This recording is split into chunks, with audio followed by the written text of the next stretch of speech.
everyone, and welcome back to Tracy the Turtle. Today we have a very important lesson, perhaps more important, if not just as important as the comments that we have in the last episode. We're introduced to functions. Now, this specific example makes Tracy make this sort of a not crosshair, but like sight. I don't know how to describe it. It looks like a mathematical, like Cartesian plane. You know, you have your first, second, third quadrant. So,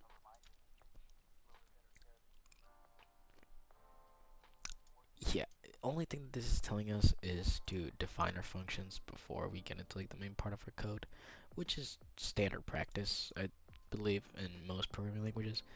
Um, this is saying without changing the function definition, alter the parameters, split the canvas into four vertical sections per by hash lines. Okay, so as I explained and teased in previous episodes, functions are just ways to further shorten and optimize your code. For example, instead of telling Tracy to draw each one of these hashed lines that you see across the X and the Y, not vertices, X and Y horizons, not horizons, I don't know what I'm saying. Yeah, sorry. So instead of making Tracy make each one of these individual lines with perpendicular lines crossing them, however many times this is, we're simply going to define the act of Tracy making one of these, and then we're simply going to call that later as many times as we need. So for Tracy to make a hashed axis, Tracy would need to follow this for loop like 16 times, forward 25, right, forward 10, backward 20, forward left, and this is what makes Tracy do an individual one of these lines. So this is 1, this is 2, and as you can see in our main code, here it is, draw hashed axis. This is, I'm assuming, the Y. This is the Y, and then there's a final one for the x-axis, which is what she's doing right now. So that's the gist of it. We're just defining further actions that we're defining actions that we're going to repeat a lot, so that we don't have to write this for loop and this pen down every time we want Tracy to make a hashed axis. Now, to comply with the exercise, it's really not that hard. All you need to do is, remember, keep the function the same. That was the one condition. And all we are going to do is that we are going to instead, let's see, it's 3 of these. So this is at 0, this is at negative 100, and this is at 100. So we're going to make our first position at 0, negative 100. Our second position is going to be at...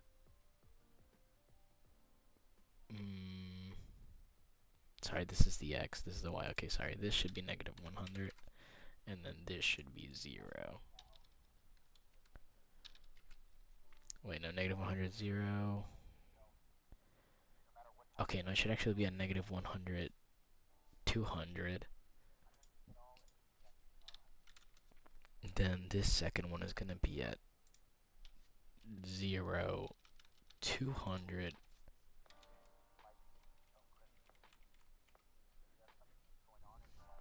And then we're going to need a third one,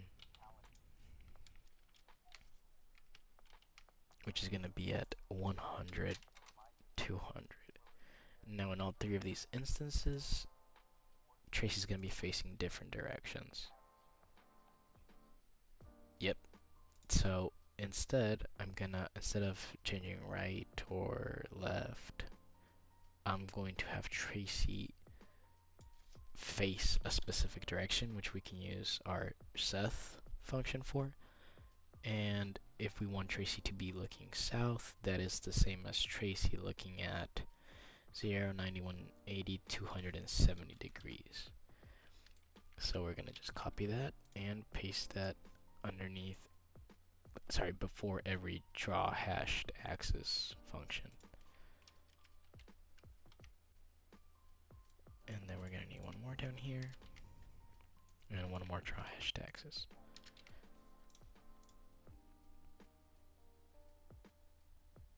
I might need some pin ups. Yeah, I think I need a pin up after this. Yep, I do. So before set position, we're gonna do pin up, and that should pretty much fix that up. So yeah, we finished this exercise without changing the definition of the function. Remember, the function is just for you to store repeated instructions for later use. So instead of having Tracy do this every time we want to make one of these hashed axes, we just define it once and then call it back as many times as we need it. As you can see, it's defined 3 times here. Okay, so again, this is just for you to kind of grasp what functions are used for.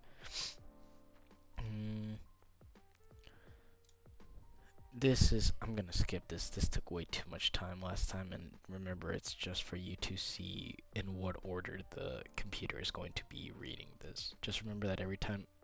Okay, I'm just gonna make this quick. It's gonna start with speed. It's kind of going to skip over defining the function, because here you're technically not asking the computer to do anything. You're just asking the computer to remember these instructions. So from here, it's gonna read all of this. Then it's going to read background color pink, and it's going to actually do that. Then it's going to repeat this loop, which whenever it reads double circle, it's going to jump back over here and then start reading these 4 instructions. After it's done with those 4 instructions, it's going to go to pin up, forward, set H, pin down, and then it's going to repeat the for loop one more time. And then again, as soon as it reaches double circle, it's going to jump back and do the defined function, which is set heading, circle, set heading, circle, and then back to normal. Again, this is not really necessary. This is more just so you can better understand how the computer reads through this. So I'm just gonna submit and continue there. Tracy wants a beaded bracelet for her birthday. Write a program that will draw one for her. There has to be 36 beads, and each bead should have a radius of 10 pixels. The bracelet must have a diameter of 200. So in case you, hold on, you will need to use a function and a loop in your code. You will need Tracy to turn 10 degrees after drawing each bead. You should return to the middle of the bracelet circle between drawing and each bead. Okay, perfect. So we know there's 36 beads. Gotcha. Okay, so how will we approach this? As per usual, I'm gonna pause the video here and I'll come back with some work completed. Make sure you try to do this by yourself. The instructions are pretty straightforward and the hints are pretty helpful. And I'll see you guys in a second. And we're back, guys. As you can see, it did take me a minute to go through this. I was a bit lost until I realized that one of the hints was Tracy should return to the middle between drawing each bead. So I got the idea that Tracy needs to move forward, come back, rotate however many degrees she needs, which should be 10, and then go to the next. So the way I was thinking at first was that Tracy had to draw a bead, and then based off that position move 10 degrees, rotate 10 degrees, then move forward, and then draw the next bead. Problem with that is that would lead to a very disorganized bracelet, because this starting position up to like the next circle is not like I need to calculate the space, find the space between I would need to find the angle between this bead and the next bead, and that alone is way too much work that we do not need to do. So I started very simple, setting the speed to 10 so that Tracy can do this faster. I defined bead as just the act of putting the pen down, making the circle 10 pixels in radius, and then putting the pen up. And then for my loop, I made it in range of 36 since we need 36 beads, and it's just gonna repeat pen up so that Tracy can go where she needs without drawing, forward 100 because this is assuming Tracy's already facing the direction she has to go. Bead, for Tracy to make the actual bead, go to 0, 0, which is just going to reset Tracy without really damaging her direction. This is very important. If I wanted to turn Tracy around, move forward, then I'd have to, once again, find what direction she's supposed to be facing. And it's not hard, really. She'd just have to be turning left constantly 10. So if she turned 10 for the first bead, the second one's going to be at 20 degrees, third one's going to be at 30 degrees, so on and so forth. Because since there's 36 beads, and there's 360 degrees in a circle, that's how that works out. But instead of doing all of this, we could just use go to, and that way we keep Tracy's orientation and only rotate her however much we need her based off the previous bead that she made, if that makes sense. Again, any comments or questions, let me know in the comments. I do try to reply to those. So, once we run this, as you can see, Tracy goes, makes a bead, comes back, rotates, goes forward, makes the next bead, so on and so forth. And there you go. Works. Not too hard, pretty straightforward. Now we have shape stack. Have Tracy draw a stack of squares and circles from the bottom of the canvas to the top. Each shape should have a height and width of 50 pixels. Shapes should be stacked vertically in the center of the canvas, and the first shape in the bottom of the stack should be a square. Great. Remember to read the hints to keep your code from getting cluttered. Create two functions, one to draw a square, one to draw a circle. Don't forget naming rules. You can move Tracy to the next position inside your functions. Tracy draws circles starting at the bottom center of the circle when she's facing right. A for loop can help repeat your shape stack to the top of the canvas. Great. So, again, with all of this in mind, try to do the problem yourselves. Remember, that's very important. It's way better if you learn how to do this than if you just try to copy the answers. Learning is actually going to help you in the long run. Go ahead and pause the video, and I'll be right back in a couple seconds to walk you through the rest. Good luck. Welcome back, guys. And I think you might find a way to do this much more efficiently than I did. So, I was struggling a little bit. Sorry about that. I was struggling a little bit trying to figure out how to make Tracy do this as efficient as possible. And what I arrived at was, well, first, ignoring the functions first, the main part of the code is pretty simple. We're going to have the pen up, she's going to go to the starting position, and then she's going to repeat this for loop 4 times. Square and circ. I had to write circ because circle itself is already a function that Tracy uses, so, cannot use that. Anyways, I came to the conclusion that if I was going to do this with a for loop in the range of 4, I was going to need to split this up into pairs, and it works out quite perfectly. So you got a square and a circle for every instance we run this for loop. Great. Now, what was my problem? That I was struggling to find a way for Tracy to go to the next starting position within the functions. So what I arrived at was the square function. I'm going to minimize that. The square function was going to set Tracy up to make a circle, but the circle function wasn't really going to do that. Now, well, it kind of is without moving because I didn't want Tracy to crash at the top. So what I did first was set the square to pen down, because this is assuming we are where we want to start drawing. So pen's going to go down. You're going to make sure that Tracy is facing the right. Then you're going to run this easy for loop to make a 50 pixel length square. So Tracy's going to go forward 50, turn left 90 degrees, rinse and repeat. After that for loop is done and the square is finished, Tracy is going to face up, which is set 90. Then she's going to move forward 50. And this is going to set Tracy up to make the circle. Because after she's she's forward 50 from the initial position, and well, she's still facing up.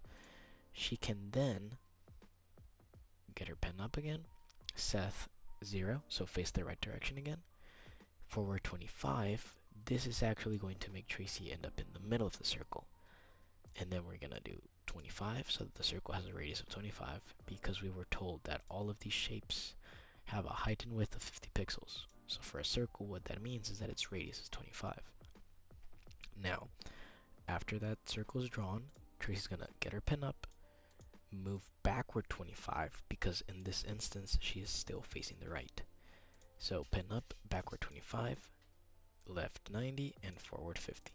Now, I could further simplify this by actually making a third function. So if I come over here and I define,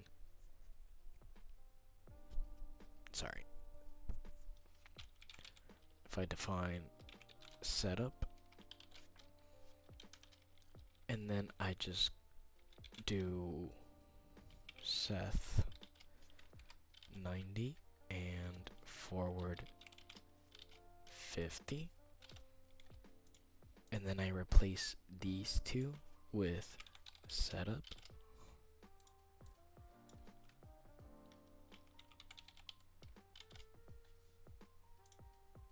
and there you go. Exact same result, and we managed to simplify the code just a little bit further, because now this function, all it does is set up the next shape, you know. And yeah, like I said, pretty straightforward. Remember, functions are just for your computer to remember what this instruction means. Just like forward means something for it, and SethH means something for the computer, and penup means something for the computer, we are defining something else that is going to mean something for the computer. In this case, circ is going to mean pen up, SethH, forward, pen down, circle, pen up, backward, setup. In the case of square, square is going to mean to the computer pen down, SethH, for loop, setup. And now with these three saved into its memory, the computer can easily run this in a much more nicer 29 lines of code than probably over 50 that we'd have if we decided to not use these functions. Well, that does it for today, guys. I hope you found the video helpful, that you learned something, and when we come back, we're gonna keep going on with Tracy, and as you can see, we are actually moving a little bit out of Tracy. We have some more artsy stuff, text, and whatnot. So, yeah, thank you for watching. Thanks for your support. I love all of you, and I will see you next time.